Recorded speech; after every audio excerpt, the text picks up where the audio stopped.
Assalamualaikum warahmatullahi wabarakatuh. A'udzu billahi minasy syaithanir rajim. Bismillahirrahmanirrahim. Alhamdulillahilladzi hadana li hadza wa ma kunna linahtadiya laula an hadanallah. Asyhadu an la ilaha illallah wa asyhadu anna Muhammadar Rasulullah. Raditu billahi rabba wa bil islami dina wa bi Muhammadin nabiyyan wa rasulah. Subhanaka la ilma lana illa ma 'allamtana innaka antal alimul hakim. Ilahi anta maqsudi wa ridhaka matlubi, a'tini mahabbataka wa ma'rifataka ya Allah ya Ghalib zal jalali wal ikram. Allahumma ya 'alima ma fis sudur akhrijna minaz zulumati ilan nur. Allahumma shalli wa sallim wa barik ala sayyidina Muhammad wa ala alihi wa ashabihi ajma'in, amma ba'd. Yang sama-sama kita hormati Ketua Yayasan Masjid Taqwa beserta jajaran, para pengurus seksi peribadatan, pengurus masjid yang kita hormati, para alim, para ulama, para asatizah, para bapak, ibu-ibu, hadirin yang dirahmati Allah. Alhamdulillah wa syukurillah, puji dan syukur pada senantiasa kita persembahkan hadirat Allah Subhanahu wa taala atas limpahan nikmat dan karunia-Nya. Kita pada pagi hari ini dapat hadir di Masjid Taqwa yang kita cintai ini, dan alhamdulillah kita telah melaksanakan sholat subuh berjamaah. Semoga segala rangkaian ibadah kita diterima Allah Subhanahu wa taala dalam keridhaannya. Amin. Allahumma amin.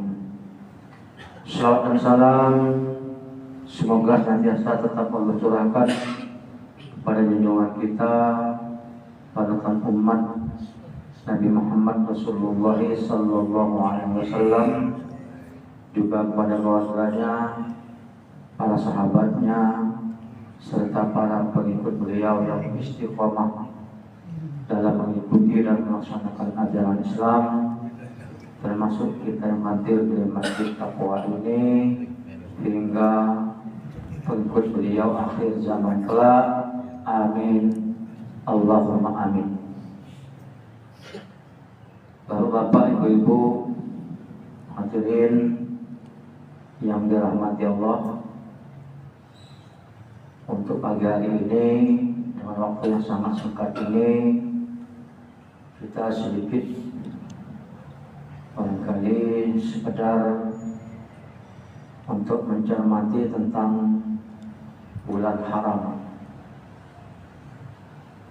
Hari ini Ahad kedua bulan Zulqa'dah tahun 1446 Hijriah. Tepatnya hari ini tanggal 13 Zulqa'dah.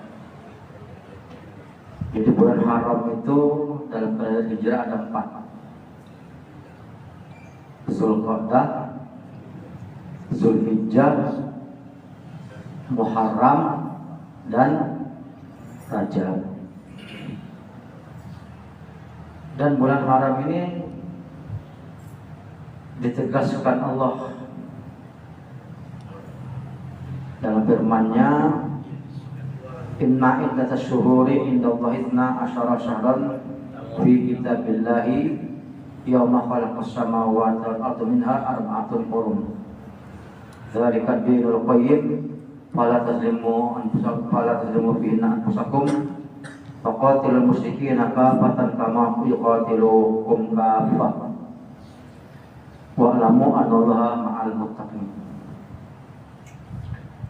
Kata Allah, sesungguhnya jumlah bulan menurut Allah ialah 12 bulan. Sebagaimana dalam ketetapan Allah pada waktu Dia menciptakan langit dan bumi. Minha arba'atun hurum, di antaranya ada 4 bulan haram. Zalikat dinul qayyim, itulah ketetapan agama yang lurus. Fala tazlimu fihinna anfusakum, maka janganlah kamu menganiaya diri kamu pada bulan-bulan itu. Waqatilul musyrikina kaffah, perangilah orang-orang musyrik itu semuanya, kama yuqatilunakum kaffah, sebagaimana mereka memerangi kalian semua. Wa'lamu anallaha ma'al muttaqin, dan ketahuilah semuanya Allah beserta orang-orang yang bertakwa. Bapak saudara sekalian, bulan haram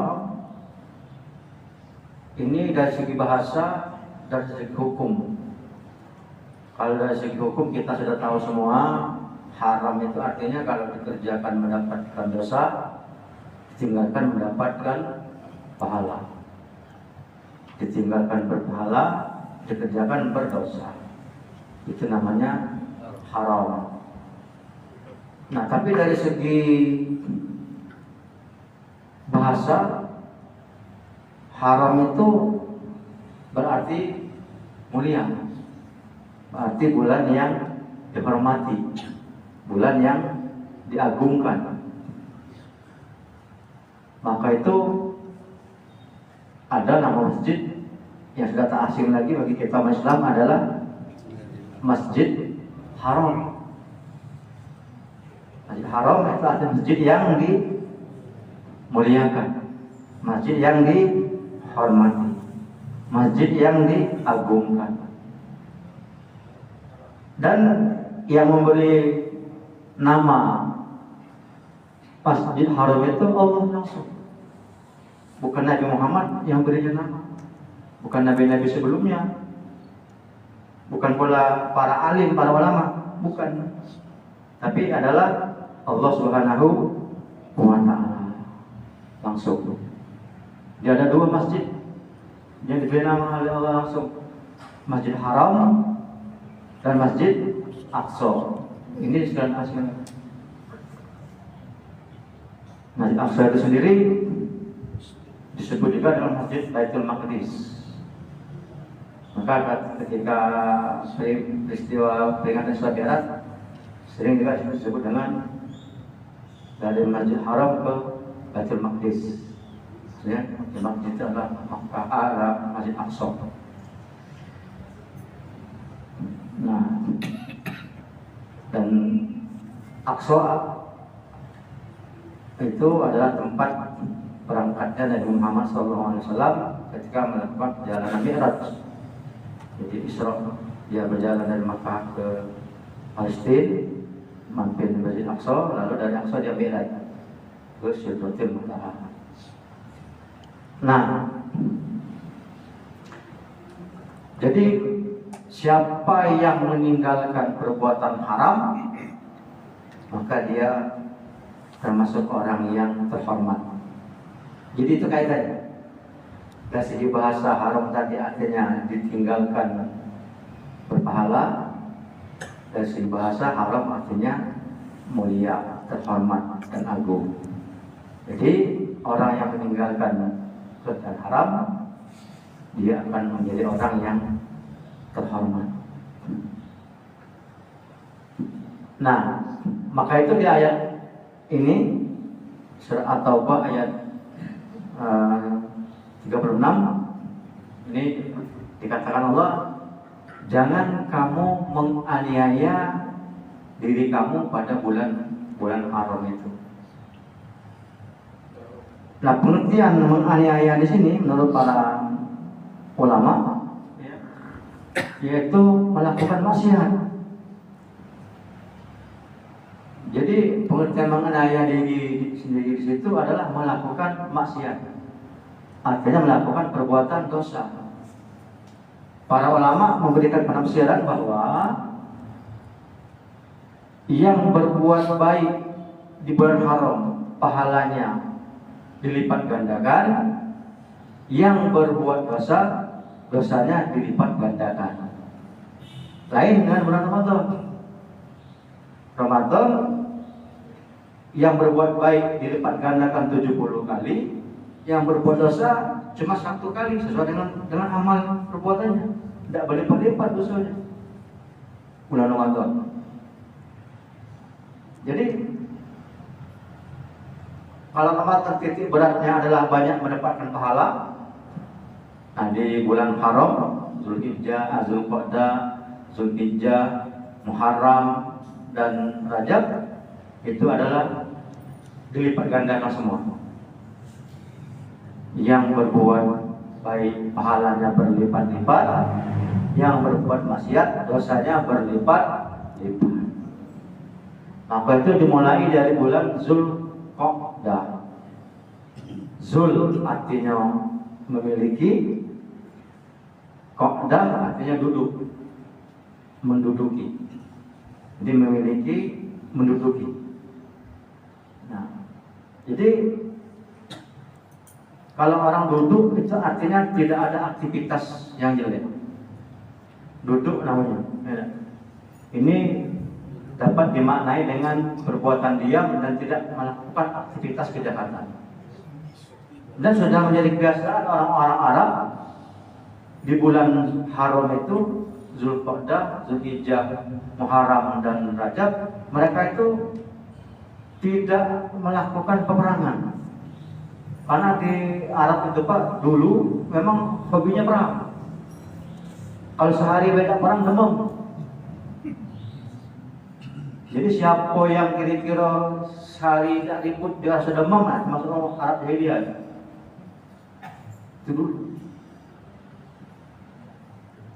Jadi perang itu sudah menjadi kebutuhan bagi mereka, menjadi kesenangan. Tapi ketika datang bulan Haram, mereka duduk saja, diam, tidak ada kegiatan perang, tidak usahakan perang. Mereka saling menggibahi, mereka tidak menyakiti orang, tidak berbicara kasar, tidak menggunjing. Agar mereka tidak angkat senjata dan tidak menciptakan permusuhan.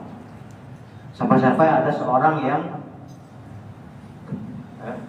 bapak, anaknya dibunuh di depan dirinya, tak terbetik hatinya untuk membalas orang yang membunuh. Jadi tidak ada dia itu arti hukum balas dendam. Nah, ketika terjadi pembunuhan di bulan Haram, walaupun kejadian itu di depan matanya, maka mereka pun tidak akan melakukan pembalasan. Saking mereka menghormati bulan Haram itu. Saking mereka memuliakan bulan Haram itu. Nah, karena itu Bapak-bapak, Ibu-ibu yang dimuliakan Allah, tentunya kita dalam mengagungkan bulan Haram ini juga berupaya untuk kita meningkatkan, mengamalkan, melaksanakan segala bentuk kebaikan. Kebaikan apa saja? Dari segi ibadah,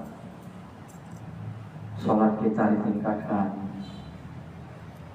doa kita khusyukkan, ada materi sedekah kita juga ditingkatkan. Selama bulan Zulqa'dah, tahan sifat kuatnya apabila ada terbetik di hati kita untuk berbuat maksiat, baik maksiat zahir maupun maksiat batin. Nah, yang sulit ini kadang-kadang menahan maksiat batin. Kalau maksiat zahir mungkin kita malu dilihat orang, tapi maksiat batin ini terpendam dalam hati. Terpendam di hati ini tidak ada yang tahu. Yang tahu hanya Allah dan kita sendiri. Jadi banyak bulan Haram, ada 4 bulan. Bulan Zulqa'dah, bulan Zulhijjah, bulan Muharram, dan bulan Rajab. Nah, bulan Zulqa'dah keistimewaannya juga antara lain bahwa bulan Zulqa'dah termasuk bulan haji. Bulan haji itu kan dimulai bulan Syawal, namanya bulan haji. Bulan Syawal, Zulqa'dah, Zulhijjah. Ini bulan haji namanya. Di bulan haji ada peristiwa penting, ibadah penting, ada wukuf di Arafah, ada puasa wukuf, ya kan? Ada puasa tarawiyah, ada salat Idul Adha, ada penyembelihan hewan kurban. Nah ya, jadi kita ini juga nanti kan Idul Adha, bagi yang tidak haji kita melaksanakan salat Idul Adha. Ada yang sudah nanya, kapan Ustaz Pak Zuri ini Idul Adha gitu? Juga aku tidak tahu juga kapan, ya. Tapi yang pasti kita menunggu pengumuman pemerintah. Sepertinya bapak-bapak, ibu-ibu ini sudah informasi baik, ya. Pecahnya tahun ini Idul Adha kita ini beda lagi pecahnya. Kenapa dikatakan beda? Itu tanggal 29 Zulqa'dah itu jatuh pada tanggal 27 Mei. Jadi ini perlu dijelasin sedikit. Jadi 29 Zulqa'dah itu tanggal 27 Mei. Hari itu Menteri Agama rapat. Jadi tanggal 29 Zulqa'dah rapat. Nah, untuk perhitungan sementara ini dulu ya. Perhitungan sementara hasil hitungan hisab itu dari ilmu teknologi ya, itu tanggal 27 Mei itu posisi bulan baru plus 1 derajat. Jadi kalau plus 1 derajat, bagi yang punya prinsip wujudul hilal itu sudah masuk satu malamnya lah, masuk 1 Zulhijjah 27 malam. Maka itu beberapa kelompok, beberapa teman-teman kita yang muslim sudah menentukan Idul Adha itu jatuh tanggal 6. Karena bagi mereka yang penting bulan pada waktu itu sudah wujud, walaupun cuma 0, sekian derajat, itu kan. Tapi pemerintah kita sudah sepakat dengan beberapa negara Asia Tenggara itu menetapkan 1 Zulhijjah itu apabila posisi bulan 3 derajat di atas ufuk. Jadi kalau 1 berarti belum. Jadi kalau 3 derajat berarti tanggal 1 Zulhijjahnya jatuh tanggal 29 Mei. Kalau 3 derajat. Kalau 29 Mei berarti kita 7 Juni. Tapi kalau yang penting dia kejiwaan walaupun di bawah 3 derajat tanggal 6 Juni. Itu bedanya. Jadi ada yang nanya macam itu kan? Nah, itu jelaskan dulu. Ngapa beda? Ya, ngapa kita beda? Ya karena yang pertama perbedaan itu terjadi karena kita nak nunggu 3 derajatnya. Lalu sepakat dengan negara-negara di Asia Tenggara. Itu kesepakatan. Kesepakatan negara, bukan kelompok. Jadi atas nama negara yang sepakat. Walaupun di negara-negara itu ada juga yang kayak gitu. Ada ini tidak sama juga, tapi secara resmi kenegaraan itu. Nah, apakah itu salah? Ya, menurut mereka tidak salah. Menurut kita juga tidak salah. Semuanya ada dasar. Nah, ini sekedar informasi. Jadi kalau kaget nanya, ngapa itu kita belum hari raya udah itu tadi. Karena nak nunggu pas 3 derajatnya. Kalau di bawah 3 berarti belum 1 Zulhijjah. Coba itu penetapan 1 Ramadan, penetapan 1 Syawal, penetapan 1 Zulhijjah itu kita memang 3 derajat ke atas. Nah itu tadi. Kenapa kita sama? Karena memang seluruh kelompok menyatakan 29 Ramadan itu posisi hilal bulan itu di bawah 1 derajat min malahan. Maka itu kita sama rayanya. Tapi kalau ada kelompok yang sudah melihat walaupun 0, sekian sudah beda gitu. Itu Pak. Ini setelah penjelasan. Nah ini akhirnya memang kita dituntut untuk dalam beribadah harus mohon maaf punya punya ilmu. Arti ilmu itu tahu, punya pengetahuan, tahu, bukan ikut-ikutan. Kita yakin ini benar, kita yakin ini salah. Menurut ilmunya, bukan menurut si A-B-nya, ya kan? Nah, menurut ilmu ini tentu kita, maaf sekali lagi, ya mau tidak mau harus melakukan kegiatan yang namanya belajar.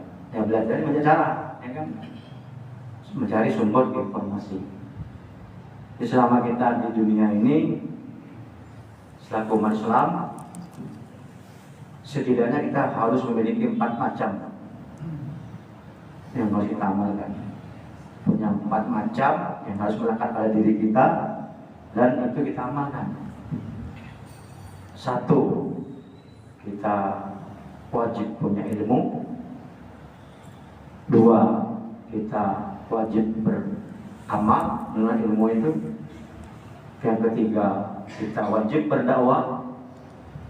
Setelah kita punya amal, berdakwah, dan kita wajib bersabar dalam berdakwah itu.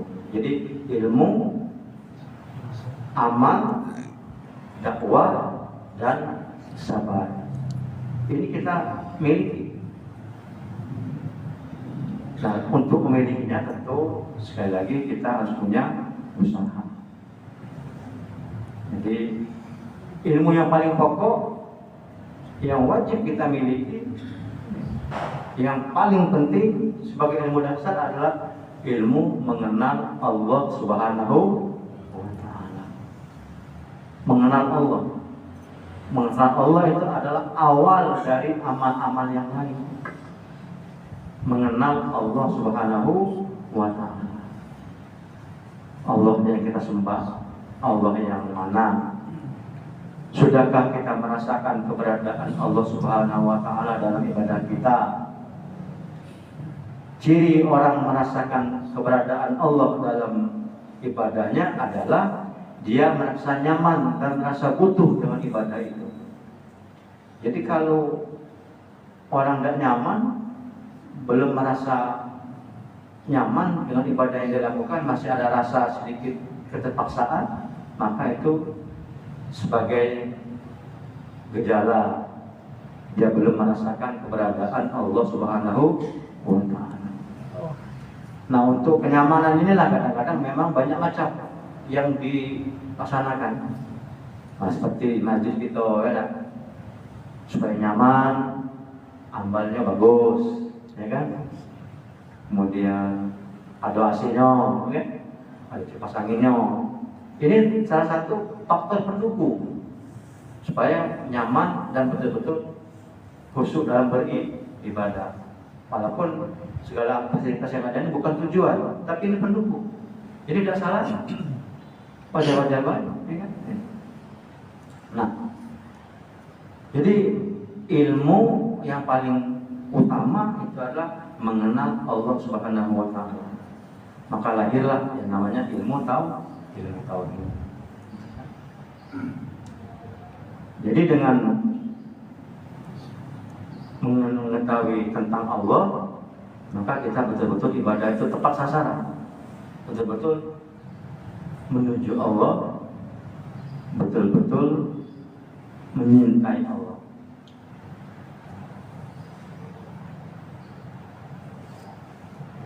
Dan salah satu daripada ilmu tentang mengenal Allah, ini sekedar kulit luarnya saja, itu adalah tentang perbuatan Allah Subhanahu wa Ta'ala.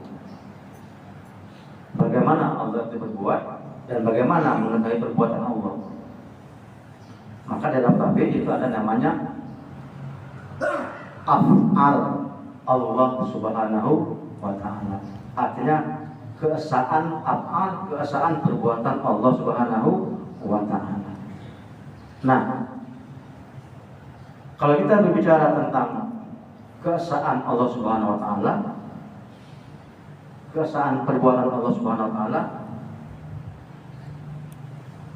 kalau kita amati seluruh perbuatan dan kejadian di alam semesta ini cuma 2 kesimpulannya.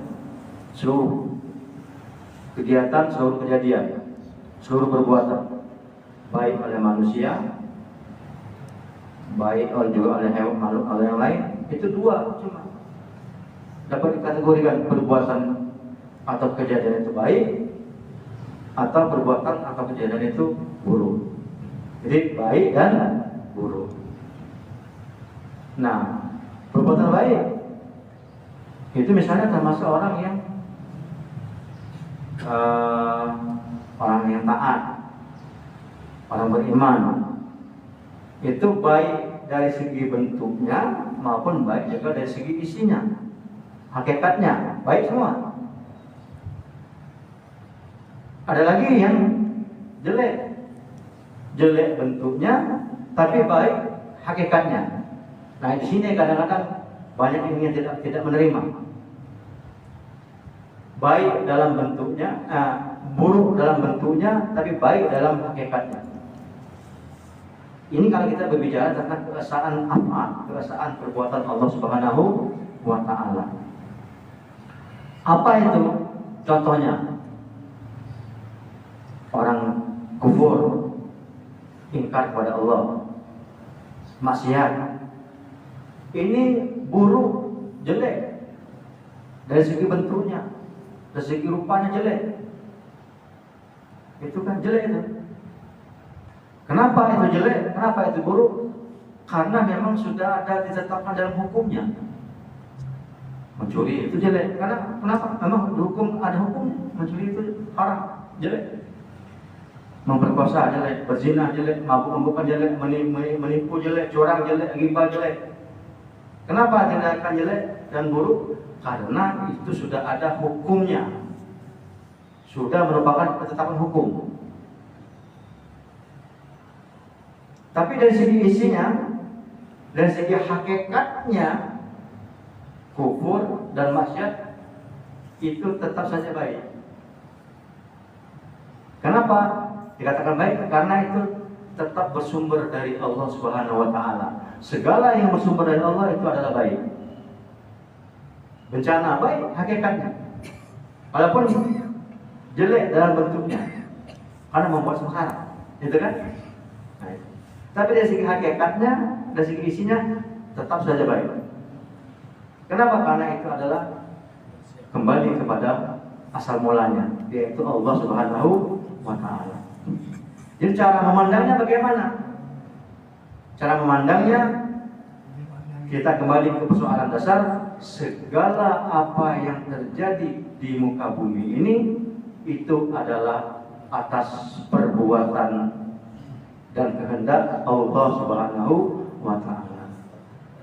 Nah, kalau sudah begitu bapak-bapak, ibu-ibu, tidak ada lagi kekecewaan di hati kita ketika kita mengalami hal yang tidak menyenangkan. Itu intinya di sana. Kita misalnya ini contoh baik kan, kita kehilangan. Begitu kita kehilangan, langsung kita merasa macam-macam.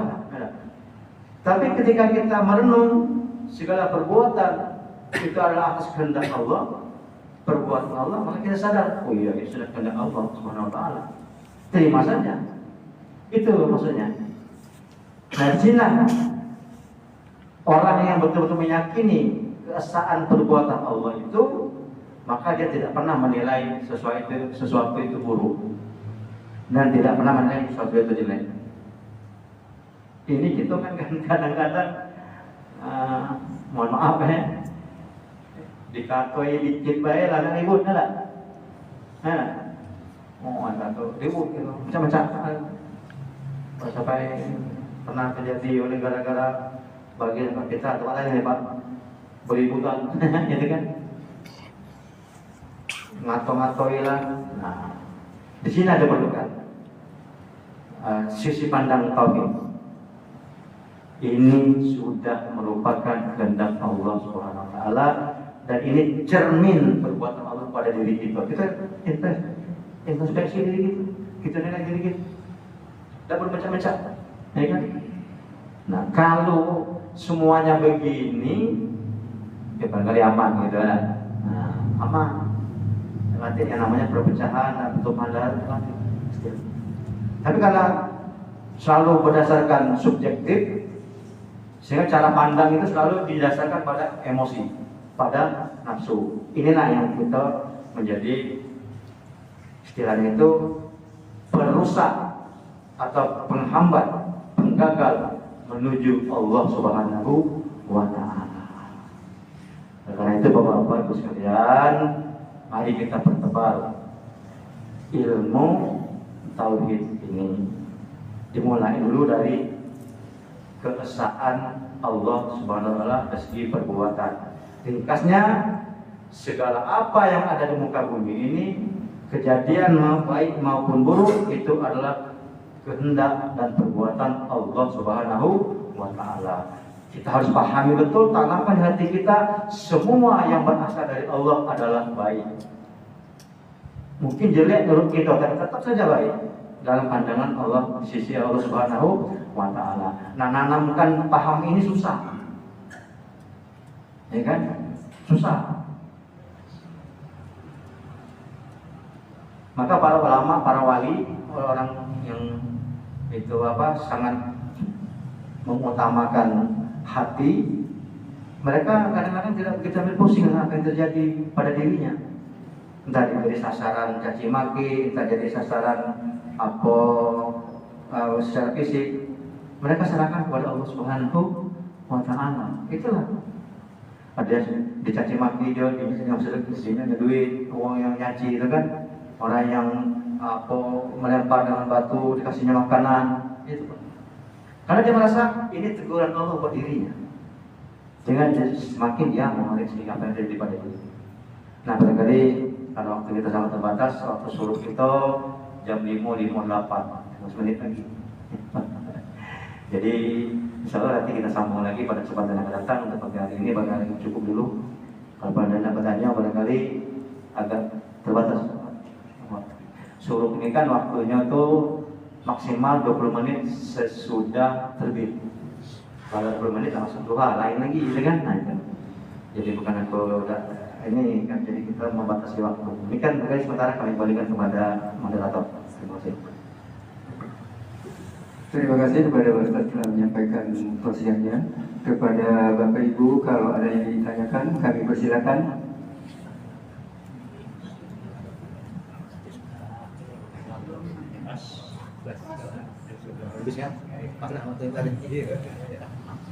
Baik, Bapak Ibu ada sekalian, untuk mengakhiri majelis kita pada pagi hari ini, mari kita sama-sama berdoa kepada Allah Subhanahu wa Ta'ala. A'udzubillahi minasyaitonirrajim. Bismillahirrahmanirrahim. Alhamdulillahirabbil alamin. Wassalatu wassalamu ala sayyidina Muhammadin sayyidil mursalin wa ala alihi washabihi ajmain. Rabbana ighfir lana dzunubana wali walidayna warhamhum kama rabbayana shighara wa li jami'il muslimina wal muslimat wal mu'minina wal mu'minat al ahya'i minhum wal amwat bi rahmatika ya arhamar rahimin. Subhanakallahumma wa bihamdika asyhadu an la ilaha illa anta nastaghfiruka wa natubu ilaik. Rabbana taqabbal minna innaka antas samiul alim wa tub alaina ya maulana innaka antat tawwabur rahim. Rabbana atina fid dunya hasanah wa fil akhirati hasanah wa qina adzabannar. Sallallahu alaihi sayyidina Muhammadin wa ala alihi washabihi ajmain. Walhamdulillahirabbil alamin. Demikian, terima kasih. Wallahu a'lam bishawab. Assalamualaikum warahmatullahi wabarakatuh.